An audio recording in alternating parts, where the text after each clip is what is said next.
First of all, let me just say that fat people gross me out and bald people gross me out. So keep that in mind. I want to thank everyone who has supported the channel, but the best way to support it is by sending nudes. 2 topics. 1, a comic that will make you roll your eyes, and the Tess Fowler stuff. That first. If you read the Bounding into Comics article or saw Twitter or the live stream, you might be left with the impression that Art, EVS, Cecil were making fun of a dying woman. In case you've been living under a rock for the past few years, Comicsgate has had a back and forth with the SJWs and mainstream comics. And I'm saying that to be fair. I mean, I would like to say it's entirely one-sided, but I'll say it's a back and forth. The SJWs have been doing their level best to destroy any public figure in Comicsgate. They want these guys to never work again. It's a combination of Trump derangement syndrome and jealousy. Not jealousy of the money, because some of them are also doing great, but jealous of the freedom and artistic satisfaction. If you're in Marvel or DC, every woman you draw will be flat-chested, scowling with sand in her vagina. You're forced to write the same stupid storyline every time you pick up a pen. White man bad, woman of color good. God help you if you depart from that storyline or try to draw TNA. Look at Lonestar. You will never see women like that in Marvel. And to be fair, some of the Joe Glass, Mags, Gail Simone level talent are jealous of Comicsgate's ability to be successful and draw beautiful comics. For a lot of these lower level people, and there's a lot of them, Aubrey Sitterson, Kieran Shake, B. Clay Moore, Cena Grace. And it's funny, right from his spurgs out about late Comicsgate campaigns. Gee, B. Claymore, what happened to Big Hawaiian Dick? It's 5 years late. That's really late. That's more late than is reasonable. That's kind of more like intent to defraud. Are you going to refund that money, or are you ever going to produce a comic? 5 years it's a long time to just take, I don't know, 50 grand or whatever it was. For a lot of these lower level people, and honestly, if I was B. Claymore, I would not be popping up in these anti-Comicsgate rants and telling people to block people. I'd be working on finishing that book or getting a part-time job to refund that money. For a lot of these lower level people, comics is just a part-time job, and they keep trying to turn it into a full-time job, but it just never happens. Not because they are talentless hacks, but because they are so blinded by Trump derangement syndrome that they don't think what they are making is garbage. It's the Dunning-Kruger effect of comics. They think people really love their comics because they get so much positive feedback on social media. Except for some magic reason, nobody buys the comics. It must be the economy under Trump. Except, of course, it was the same under Obama. And Comicsgate stuff seems to be selling, especially when you consider that Comicsgate buyers pay a premium, $25 plus shipping. It's weird how Ghosted in LA doesn't seem to be flying off the shelf. It's only $4. Oh well, the reason must be that the comic fans are mostly right-wing Hugo Boss-wearing Austrians in the 1930s. They can't quite bring themselves to admit that the SJW stuff they write isn't what the market wants. Joe Glass has 5,000 Twitter followers. He's been on since 2009. I have 840 and have been on 6 months. I am an anonymous nobody. Joe Glass is a well-known gay writer.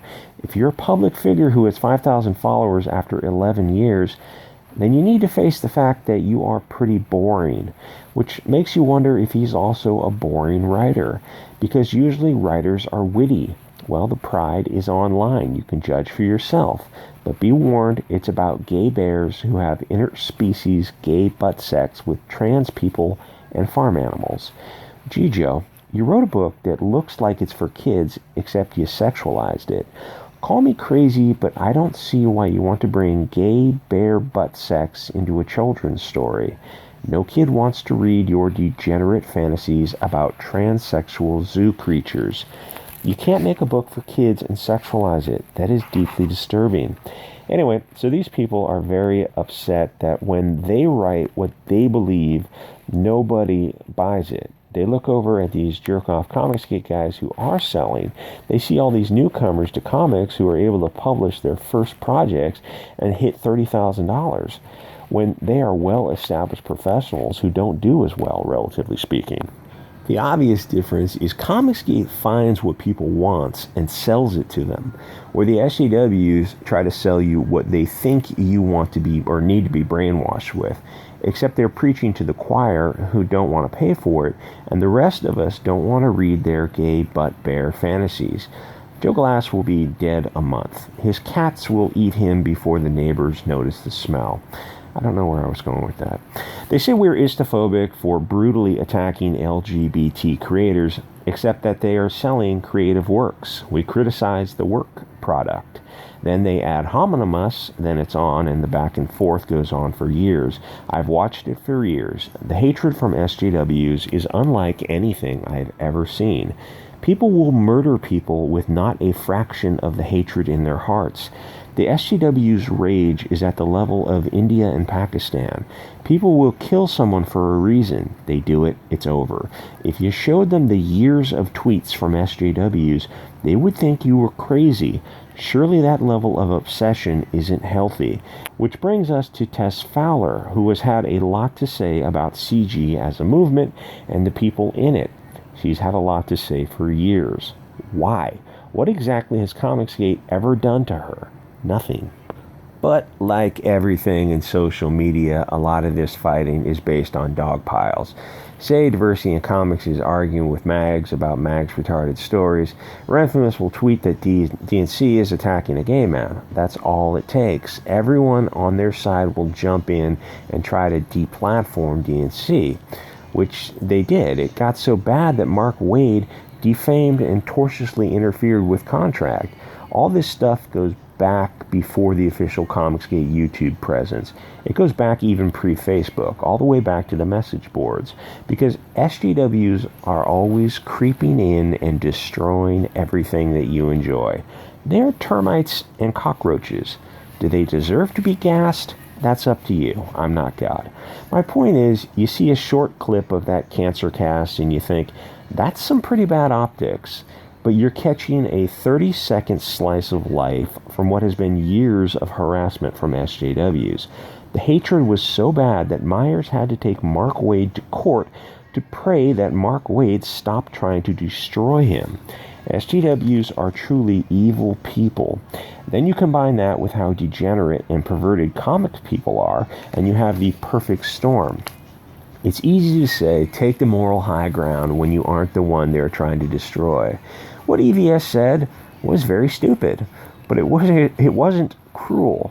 Tess Fowler would gladly see everyone in or associated with Comicsgate dead. If you don't believe me, take a scroll through her Twitter.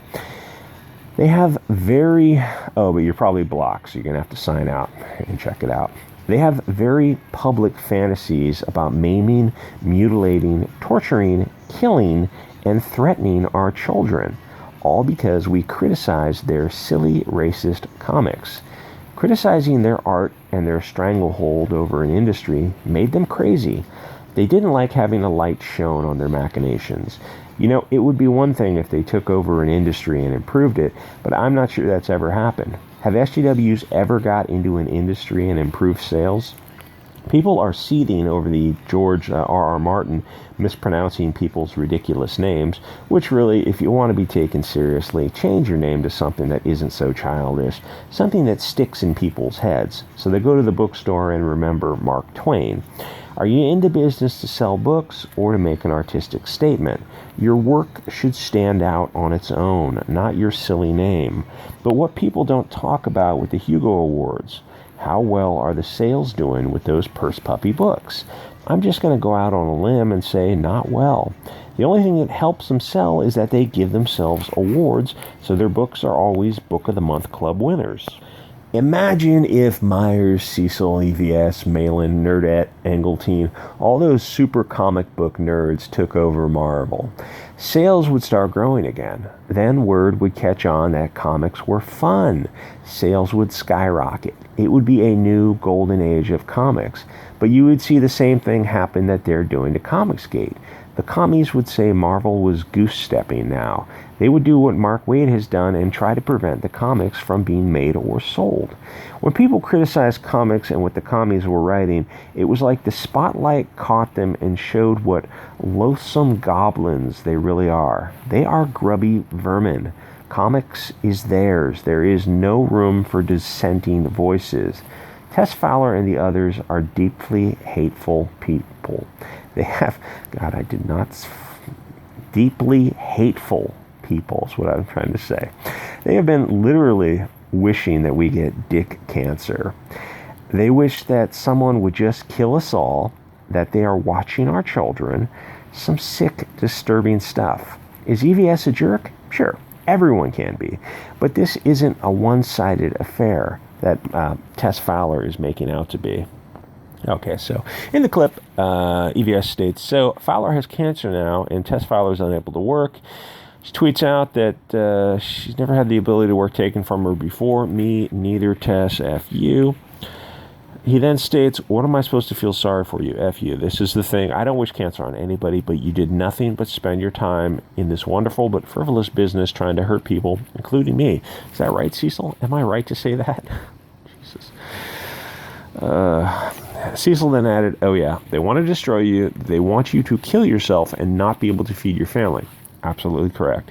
Cecil then cracks an edgy cancer joke. I don't know what kind of cancer she had. I think I got her confused with Mags. I think she had ovarian. That's not that edgy. Van Sciver then adds, it is sad, boo-hoo-hoo. Cecil interjects, Ethan's got effing powers. Don't you know this? You F with him and bad things are going to happen. EVS replies, that is God. This is a weird thing. God will strike you down. It is not within my control. It's just something that tends to happen, Cecil. I've seen it. Okay. Anyway, yeah, dumb things to say, sure. Oh, and they're going after RT Bear because of he was on the thing, on the panel. Like, what do you expect him to do? Yeah, like if you, Tess Fowler is playing this on her Twitter, and she's just showing this like 30-second clip. This goes on for years. It's completely disingenuous to show a 30-second clip and say this is the totality of the circumstances. I think not. Anyway, what is it? Oh, okay. Anyway, like, comment, subscribe, guys, and I will see y'all next episode.